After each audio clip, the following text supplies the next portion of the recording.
Yo, Josh Mosby, you won the giveaway from last week's video. Enjoy your trending comics list, and Happy New Year.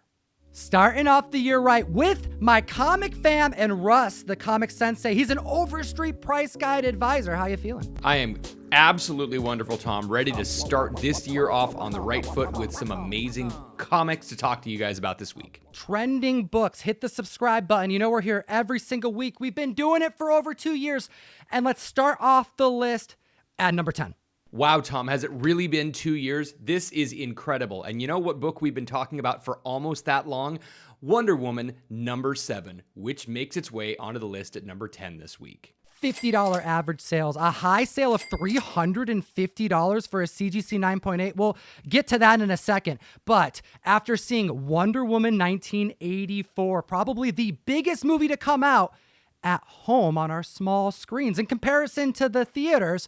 And you know what? It wasn't everything I was hoping it to be, but I did enjoy it. What about you, Russ? You know what, Tom? I did like this movie, and a lot of people are kind of panning it, and you have to remember that movies are entertainment, and you're supposed to watch them to be entertained. They're not supposed to win Oscars unless it's for something like costume design or CGI, which this one definitely won't, because even though Barbara Minerva's cheetah was in this movie, and I did like and enjoy it, it was kind of lackluster CGI. Issue 7, featuring the first appearance of Barbara Minerva in comics, drawn wonderfully by George Perez, has seen a 580% increase in copies sold in 7 days, as well as issue 9, where Barbara Minerva goes full cheetah. And what's curious, Russ, didn't both of these comics pretty much trend in the same way up until like the last week? We have been seeing these comics trending about the same way. There's the same amount of demand for both of them for a really, really long time. And it's interesting that after the movie is finally released, we're seeing more demand for the first appearance of Barbara and not the first appearance of Cheetah. I want to know what the comic fam thinks. Is it because of the movie? Did the ending disappoint you? We're not going to get too much more into it, but let's also mention that that $350 CGC high was immediately after the release of the movie, and it's the highest selling comic that has sold in that grade to date. Remind the community what this comic's actually been going for. Tom, we've been seeing this comic consistently going in the $20 to $25 range, so a leap from that to $50 in a week, it's pretty impressive. Not to mention that this book at CGC 9.8 has been selling for as low as $175 and was hovering around the $250 at its height. So this $350 sale seems like a bit of an outlier. I don't think you should spend that kind of money, especially considering that I don't think there's much spec room on this book. However, it's an awesome Copper Age key that would be perfect in any collection. Coming in at number 9 this week, we have a Wolverine number 8 variant. Now, number 8 is new this week, except for the fact that this book is actually a pre-order for a Clayton Crane cover that's an homage to Incredible Hulk 340. That amazing McFarlane cover, well, what do you get when you add psychedelia to that cover? You get this cover, the most amazing blacklight cover I have seen in a long time. These pre-sales are out, and people on the secondary market are paying a ton of money for this book. Clearly the community's dinging it too, Russ. $90 average sales, a high sale of $140 and climbing. The Maverick cover alone would have been great. I mean, I'm digging the homage. It's wonderfully done, and I'm kicking myself for not pre-ordering it. But his palette choice, the color work on this blacklight variant, I have to see it in person.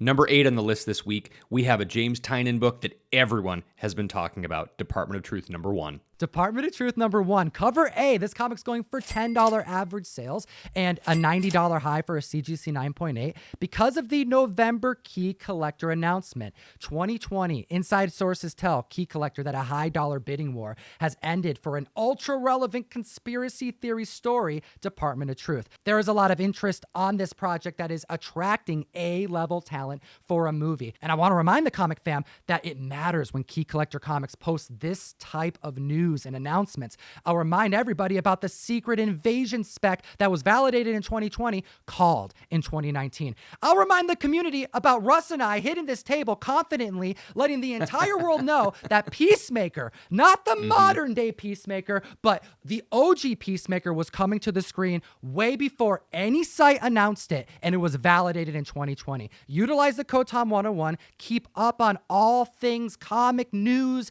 It will help you in your collecting and it'll save you money. And it's also why this book has seen a selling of double in the last 7 days. And for those of you that are looking for something extra scarce, there was a secret variant for this with Lee Harvey Oswald on the cover. That book's going for $40 to $45 right now and was somewhere between a 1 in 10 and 1 in 15 secret variant. James Tynion IV dominated 2020, and we just found out this week that he's going to be leading writing for the new Joker story that's going to debut in March. And the quote is, "The Joker is the scariest comic James Tynion IV has written for DC."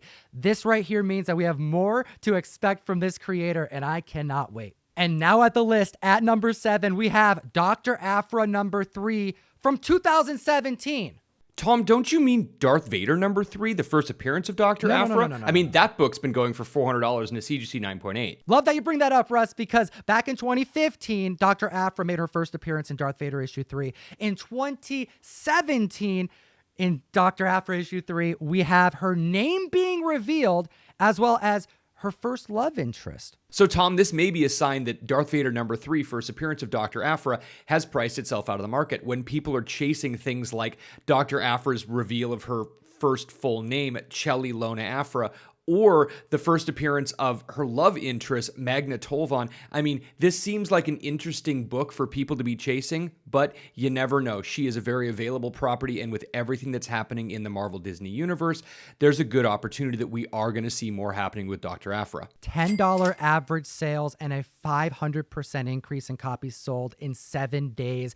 And this is with no new news, just a lot of Star Wars hype. And I think to drive the point home that the spec value is here is to take a look at the 1 in 25 variant. Now, Russ, you sell a lot of Star Wars comics at the shop. How often do those random variants retain their value? Tom, our Star Wars variants always sell, and they generally go for about ratio.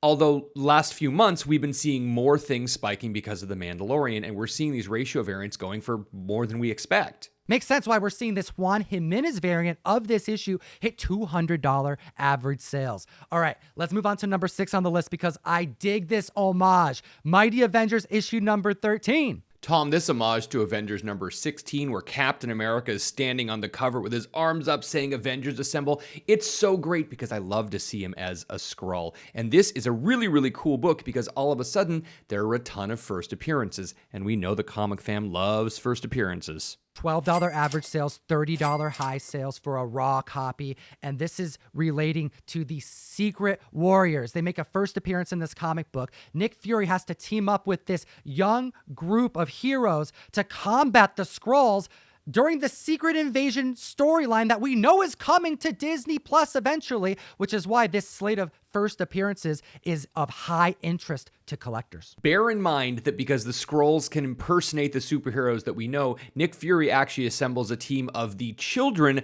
of superheroes that are lesser known, someone like Stonewall, son of the Absorbing Man. Druid, son of Dr. Druid. Even Hellfire, the descendant of Phantom Rider. And if you're a fan of children's toys, this is also the first appearance of Yo-Yo Rodriguez, aka Slingshot, who happens to be the daughter of the villain Griffin. A 900% increase in copies sold in just 7 days. And I'll remind the members that Moon Girl and Devil Dinosaur, as well as Ms. Marvel, have both been part of this team in the past, and they're both slated for the MCU, as well as Quake has been a member, who I was just talking about last week, reprising her role from Agent of S.H.I.E.L.D., possibly in Disney+. Now, Russ, take him to Walmart. All right, Tom, we are walking down the aisles of Walmart and seeing if we can happen to find this Batman Giant number 4 coming in at number 5 this week. Why would we care about Batman Giant number 4? Well, it's a cool book. I like Batman, but it happens to be the first appearance of Ginny Hex, who is the great-great-great-granddaughter of Jonah Hex. Well, her one-shot Ginny Hex special came out this week, which is leaving collectors scrambling for her first appearance. Russ, you seeing the prices of this book? I was stunned to see that it's been selling for above $30. We're reporting on $40 average sales this week. Tom, she is a high-demand character, and you know what? When she showed up in Young Justice, she was popular, but it's really nice to be able to have her own special and give a little bit more information about her backstory. We're seeing a 400% increase in copies of this Batman Giant number 4. It's difficult to secure in high grade because these were sold on the shelves of Walmart, not meant really for collectors. I think they're happy that collectors did get involved, and it featured Ginny Hex for the first time in those pages. In spite of the critically panned movie, a lot of people have been fans of Jonah Hex for a very, very long time. He's just, again, this outlaw bounty hunter in the Old West, which a lot of people like the character, and it's great to see him passing the torch to a new generation. She really holds her own, and I think that respect has been earned by Jonah Hex fans. I mean, you mentioned that special coming out this week. There was a 1 in 25 variant that really started selling at like $20. That's hitting $50 highs now. Both Marvel and DC have been releasing design variants this year, and DC's just seem to be edging them out in simplicity and eye appeal. Clearly, members dig the design variant, but they want a profile shot, and they don't want a bunch of different sketches on one cover. And I think that's why DC's been winning it with these 1 in 25 ratio variants. And Tom, we're going to keep our car firmly in the parking lot over at Walmart and head over to another aisle for the next book. That's right, we got Spiderverse issue number 1, the Walmart variant, with the first appearance of Spider-Zero on the inside and on the cover for the first time, with an increase in copies sold of 159% in 7 days and an $18 average sale and a high sale at $170 for a CGC 9.8. So this all has to do with spec that has something to do with Miles Morales' sister being more important than they're letting on. Back in 2019, we found out that his parents were going to have a baby in issue number 7 of the Miles Morales Spider-Man run. And then in issue number 13 of that run, they have the baby. That's right. And Miles Morales essentially became a babysitter throughout his run post the birth of Billy Morales, his sister. But he also had to deal with Spider-Verse characters such as Spider-Zero, who came from another reality. Could this character actually be Billy Morales? Could they be related? And members of the community think that this news is going to drop soon, which is why they're still holding on to this book. So keep in mind that these Spider-Verse comics were coming in plastic bags from Walmart, and they are really, really tough in high grade, which is a lot like the next book on the list. And now we're at the list at number 3 with Icon issue number 1, another polybag comic. But you know what? Let's get him out of the poly bag. He looks better without that bag on there. And let's tell him why this book's hitting $20 average sales and a high sale for a CGC 9.6 of $56. An increase in copies sold of 525%. And it's not because of Static. You are correct, Tom. The last time we were talking about this book, there was a 4-page preview about the first appearance of Static. Well, now we're actually talking about the first appearance of Icon because there is rumored to be an Icon project in development. Warner Brothers attached. The late Dwayne McDuffie and MD Bright created such an amazing line of comics with Icon. And really, it was one of 4 different flagship titles that they released when they were attempting to bring just a fresh slate of diversity into comics that was much needed in the early 90s. And Icon was born. You know what, Tom? I think that Static preview was actually only 3 pages, but really it doesn't matter because if Michael B. Jordan is attached to Static, you know people are excited to check it out. Now, Icon was written at the time as a modern-day superhero tale. Because he's an alien and he ages so slow, he has a history that ties to the abolishment of slavery, to civil rights movements, as well as the Underground Railroad. This guy's awesome. As a 90s kid, it is really, really great, and I'm excited to see so many of these milestone properties coming back. Now at the list at number 2, we have a pretty cool spec book to talk about, but not before we tell the community about the mystery mail call. It's their way that they can support the show, but we get an excuse to mail them comics in a box with love and care, with an exclusive inside every single month. Tom, this month, they have until the 15th to sign up for the Lucio Perillo Eternals #1 variant, and there's also this amazing Shannon Mayer Buffy variant. Come on, guys, you gotta sign up for these. These are on fire. Every member gets 2 copies, 1 Eternals, and 1 version of the Buffy the Vampire issue 20, first appearance of Faith in the new Boom Studios run in their box. You only got a couple weeks left. Link in the description, and let's chat about Captain America #1 from 1996. Russ, don't you love this cover? Oh my God. Tom, this is one of those books that, This Rob is one Liefeld, of those books. It's just an amazing cover that just gets me every time. Most of this run, but Moving. It's great because it's the first appearance of Ricky Barnes, and this book all of a sudden is gaining traction this week when it was pretty ignored up until now. We're officially in spoiler territory, comic fam, so you have been warned. Ricky Barnes makes her debut in this comic book, but would later become Nomad in another comic book that's also trending on the Trending 20 Peep Key Collector. Now, we're seeing unconfirmed rumors that Aaron Kellyman may actually be Ricky Barnes in Falcon Winter Soldier. We saw her throw on that Flag Smasher mask, and we are hearing now that she may not only reveal to be Nomad, but maybe getting her own solo series, making a huge push for collectors to secure their copy this week. If you're looking for a copy, $8 average sales, $30 for a high sale, and an astronomical 3,750% increase for this book. Now, this may be a good book to spec on because there's a lot of stuff happening after WandaVerse and with Bucky Winter Soldier. Thinking about the other variants, there are a ton of them. There's a Wizard World variant. There's an autographed Wizard variant. I mean, whatever variants are there, Tom? Well, the Wizard World that you mentioned, we haven't even seen a sale for that one yet, but you're right. It's black and white, and it's done by Rob Liefeld as well. We also have the Wizard #1 hologram that's signed and certified by Wizard that's only going for $20. Wow. There's a standard variant that looks just like the Wizard that's only going for $5 without the SIG.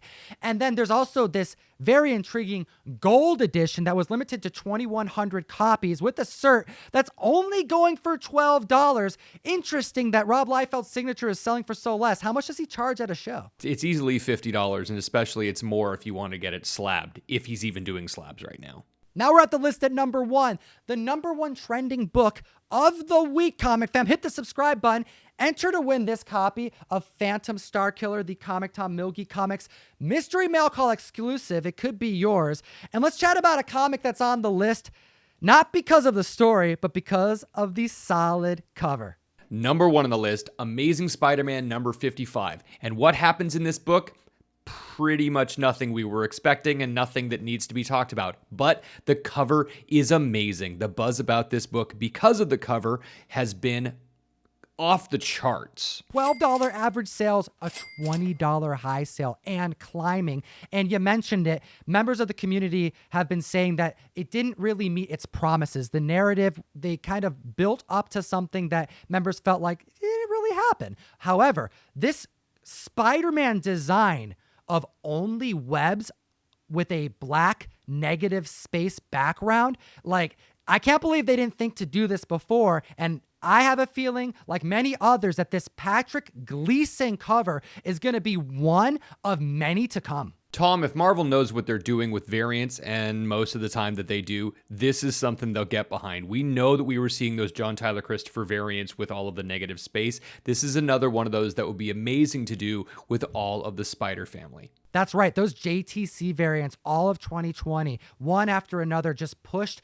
the whole collection up. One moved up and the rest followed. And I think this right here is the making of that same type of cover. We're probably going to see other Spider-Verse characters in this style of webbing. And with a black background, the color choices, the palettes available are endless. They definitely are, Tom, and I am very excited to see if they go forward with making more of them. Comic Fam, what do you think about this book? Did you secure your copy? I think if you can get one that's affordable, it's going to be worth it and you'll be happy you did. I want to know your thoughts in the comment section below. And Russ, thanks for joining me so much at this table. 2020 was a crazy year. Tom, it definitely was, and I always appreciate being with you. I appreciate your friendship and your support. And you know what, Comic Fam? We, the shop, MillGeekComics, me, Russ Bright, the owner, again, we really appreciate your support through this very, very difficult year. A lot of you know the trials and tribulations, the ups and downs, everything that happened this crazy year. And you know what? Without your support, we would not be here. So from the bottom of my heart, thank you so much for everything you have given us, way more than you ever know. Thank you again. We appreciate you more than ever, and thank you for giving us the best job in the world. Have a great 2021, and we'll see you very soon. As always, geek responsibly. Enough said. Comic Fam, we got other videos that you can check out. Who knows? Maybe you'll like that one or that one. Enjoy them. I made them for you. Have a happy new year.